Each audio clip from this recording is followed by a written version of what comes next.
Assalamualaikum warahmatullahi wabarakatuh. Perkenalkan, nama saya Anissa Rizkyani. Saya dari kelas 4 CPAI, Fakultas Agama Islam, Universitas Singapura Bangsa Karawang. Di sini saya akan menjawab soal-soal dari ulangan akhir semester mata kuliah Filsafat Pendidikan Islam. Sebelumnya yang saya hormati ya kepada Dr. Iqbal Amar Muzaki MPD. Terima kasih atas waktu dan juga kesempatan beliau menonton dan menyaksikan video ini.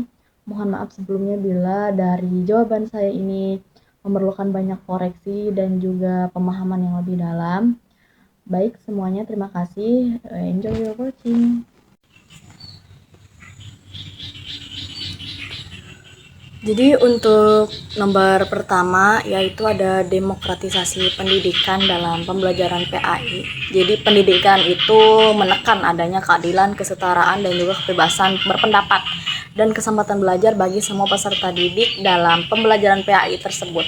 Nah, prinsip ini dapat diterapkan dengan memberikan kesempatan yang sama bagi siswa untuk bertanya, berdiskusi, dan menyampaikan pendapat. Jadi berdasarkan nilai-nilai Islam itu bagus ya teman-teman. Juga guru berperan sebagai fasilitator yang menghargai perbedaan kemampuan dan juga latar belakang siswa.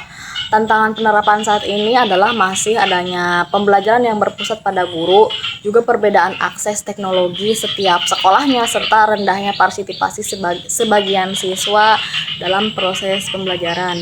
Ini untuk jawaban nomor pertama ya. Dari jawaban kedua ada konsep pendidikan Ibnu Khaldun dan kurikulum merdeka. Menurut Ibnu Khaldun, pendidikan harus dilakukan secara bertahap sesuai perkembangan akal dan kemampuan peserta didik. Jadi pembelajaran itu tidak boleh memaksakan siswa untuk menerima materi yang terlalu sulit sebelum mereka memahami dasar-dasar dari materi tersebut. Nah, konsep ini itu relevan dengan kurikulum merdeka yang menyesuaikan pembelajaran dan kebutuhan kemampuan siswa dalam pembelajaran PAI di SMP. Juga guru dapat menerapkannya ya melalui proyek sederhana, atau seperti kegiatan observasi, seperti observasi akhlak di lingkungan sekolah. Kemudian siswa diminta untuk membuat laporan dan refleksi sesuai tingkat pemahaman mereka. Nah, sekarang kita akan menjawab dari soal nomor 3, yaitu ada integritas ilmu agama dan sains menurut Kiai Haji Ahmad Dahlan. Yang dimana Kiai Haji Ahmad Dahlan ini menekan bahwa pendidikan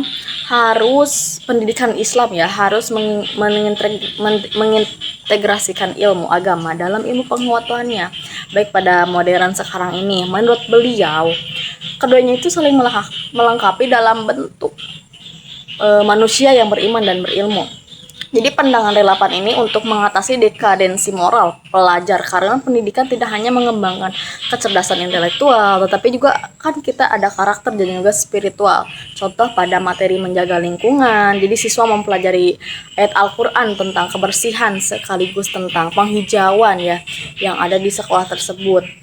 Tidak hanya tentang kebersihan lingkungan, juga para siswa juga belajar tentang akhlak dan moral mereka dari dasar-dasar seperti mulai dari Al-Quran, bahkan disesuaikan dengan buku-buku mereka. Keempat ada akhlak dan tawadu menurut Kiai Haji Hasyim Asy'ari. Jadi Kiai Haji Hasyim Asy'ari ini menekankan pentingnya akhlak, adab, dan sikap tawadu dalam pendidikan. Jadi guru harus menjadi teladan ya, karena baik untuk keberhasilan pendidikan tidak hanya ditentukan oleh ilmu, tapi juga oleh keteladanan.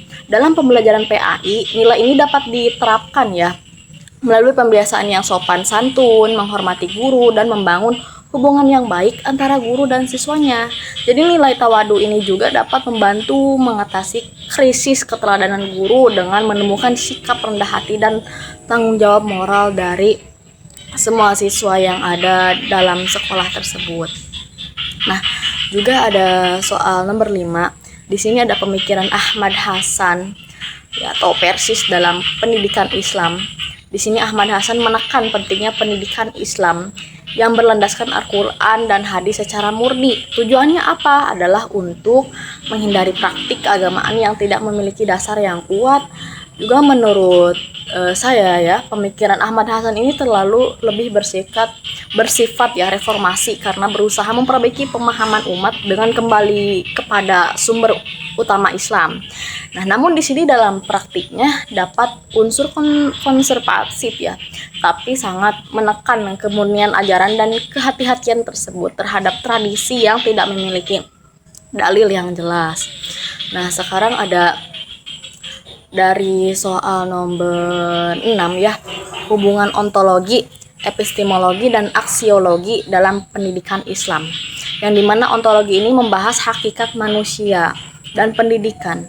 Kalau dari epistemologi itu membahas sumber serta cara memperoleh ilmu, sedangkan dari aksiologinya itu membahas manfaat ya dan nilai dari ilmu tersebut. Dari ketiganya ini saling berkaitan dalam menyusun visi, misi maupun program studi pendidikan Islam. Dari ontologi tersebut menentukan tujuan pendidikan, epistemologi yang menentukan metode pembelajarannya, dan aksiologi terakhir memastikan ilmu ini diperoleh manfaatnya bagi masyarakat serta sesuai dengan nilai-nilai Islamnya. Juga ada soal, kita akan menjawab soal nomor 7 ya, konsep takdib menurut Syekh Muhammad Naqib Al-Attas ya, di mana Syekh ini Al-Attas ini memandang tujuan pendidikan Islam bukan hanya transfer ilmu saja, tetapi membentuk manusia yang beradab, dalam kurung takdib ya. Pendidikan harus menghasilkan individu yang mengenal Tuhannya, memiliki akhlak yang mulia, dan juga mampu menempatkannya sesuatu pada tempatnya. Nah, dalam penyusunan RPPPAI ini, konsep ini dapat diterapkan dengan mengintegrasikan aspek pengetahuan, sikap, dan praktik nyata. Misalnya setelah mempelajari materi kejujuran, siswa tidak hanya memahami teori, tapi juga membiasakan perilaku jujur dalam kehidupan sehari-hari mereka.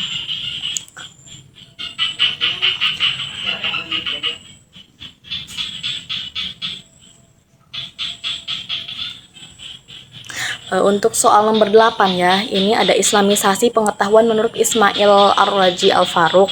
Ismail Raji Al-Faruq ini mengusulkan ya, islamisasi pengetahuan ini yaitu mengintegrasikan ilmu modern dengan nilai-nilai Islam agar ilmu tidak terlepas dari aspek moral dan spiritualnya.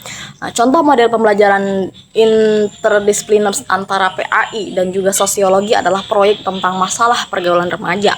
Nah, siswa mempelajari penyebab sosial dari perspektif sosiologi tersebut, kemudian menganalisis solusi berdasarkan ajaran Islam.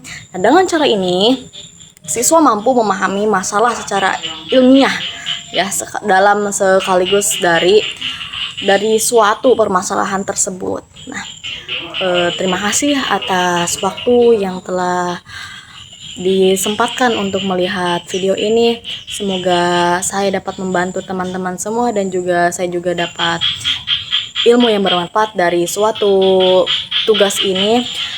Mohon maaf bila ada kata-kata maupun ucapan yang masih belum dipahami maupun saya dari berbicaranya kurang berkenan ya.